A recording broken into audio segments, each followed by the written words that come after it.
Hello আসসালামু আলাইকুম viewers, welcome back to my channel. রসুনের খোসা ছাড়ানোর 100% কার্যকর দুটো পদ্ধতি আজ আপনাদের সঙ্গে শেয়ার করছি। আর এটা কিন্তু কোনো ফাঁকিবাজি পদ্ধতি নয়, আপনারা অবশ্যই ভিডিওটা প্রথম থেকে শেষ পর্যন্ত দেখবেন, তাহলে বুঝতে পারবেন। অনেক দিন থেকেই ভাবছি আপনাদের সঙ্গে এই রেসিপিটা শেয়ার করব, কিন্তু সময়ের অভাবে ওইভাবে রেসিপিটা ভিডিও করা হচ্ছিল না। তো যাই হোক, আমার কাছে মনে হয় এই পদ্ধতিটা সবথেকে সহজ। আপনারা যদি বাসায় ফলো করেন তাহলে বুঝতে পারবেন, এবং এর থেকে সহজ আর পদ্ধতি মনে হয় আপনারা এর আগে কখনো দেখেননি। তো যাই হোক, রসুনের খোসা ছাড়ানোর প্রথম যে পদ্ধতিটা সেটা এখন আপনাদেরকে দেখাবো। এখানে আমি বেশ বড় সাইজের 3টার মতো রসুন নিয়ে নিয়েছি। এখন এই প্রত্যেকটা রসুনের কোয়াটা আমি আলাদা করে নিব রসুন থেকে।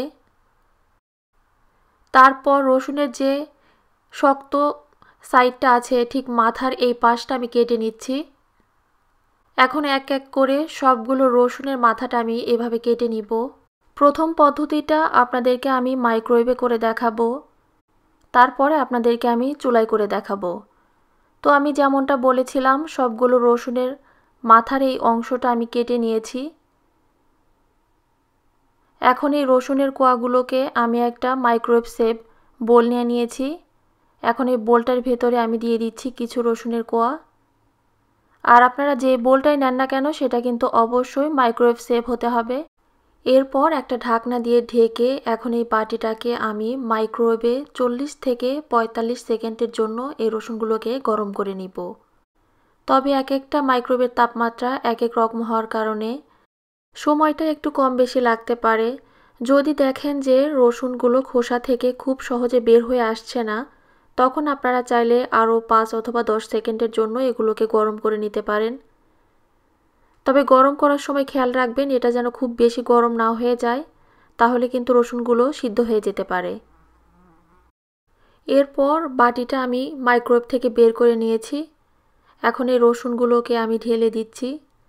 তারপর বাকি যে রসুনগুলো ছিল এক এক করে আমি সবগুলো রসুন একই রকমভাবে মাইক্রোওয়েভে গরম করে নিচ্ছি। সবগুলো রসুন একই রকমভাবে গরম করে নেওয়ার পর এখন আমি আপনাদেরকে দেখাবো রসুনটা কত সহজে খোসা থেকে বের হয়ে আসছে।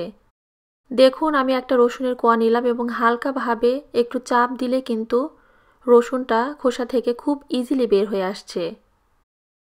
এখন আপনাদের মনে নিশ্চয় প্রশ্ন আসতে পারে, এত সহজে রসুনের খোসা থেকে কিভাবে বের হয়ে আসছে? যেহেতু রসুনগুলোকে আমরা মাইক্রোওয়েভে গরম করে নিয়েছি, আর রসুনগুলোকে গরম করে নেওয়ার কারণে রসুনটা হালকা একটু গরম হয়ে গিয়েছে, এতে করে খোসা এবং রসুনটা আলাদা হয়ে গিয়েছে, যার কারণে হালকাভাবে একটু চাপ দিলে রসুনটা খোসা থেকে বের হয়ে আসছে। এখন সবগুলো রসুনকে আমি 2 হাত দিয়ে ঠিক এই রকমভাবে একটু মেখে নিচ্ছি। এতে করে রসুন এবং খোসাগুলো খুব সহজে আলাদা হয়ে যাবে।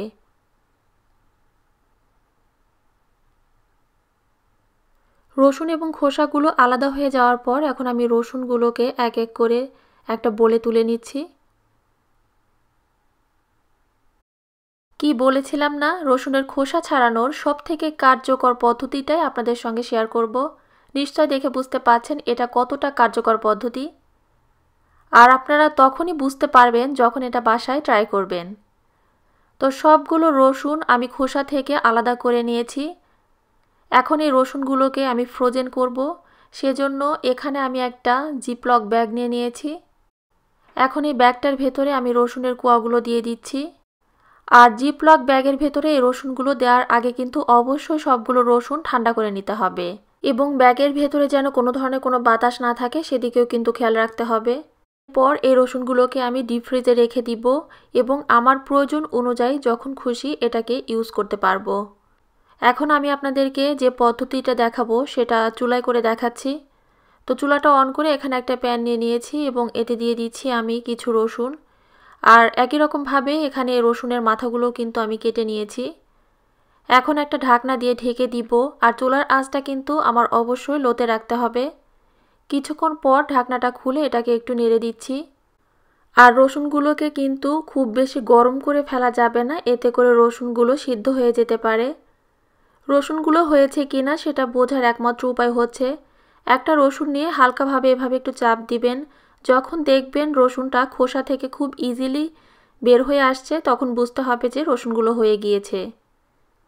এবং একই রকমভাবে এই রসুনগুলোকে ঠান্ডা করে নিয়েও আপনারা জিপলক ব্যাগের ভেতরে এটাকে ডিপ ফ্রিজে ফ্রোজেন করে রাখতে পারেন। তো আশা করছি আজকের এই হেল্পফুল ভিডিওটি আপনাদের সবার অনেক ভালো লেগেছে। আপনারা সবাই অনেক ভালো থাকবেন, আমাদের সবার জন্য দোয়া করবেন। আল্লাহ হাফেজ।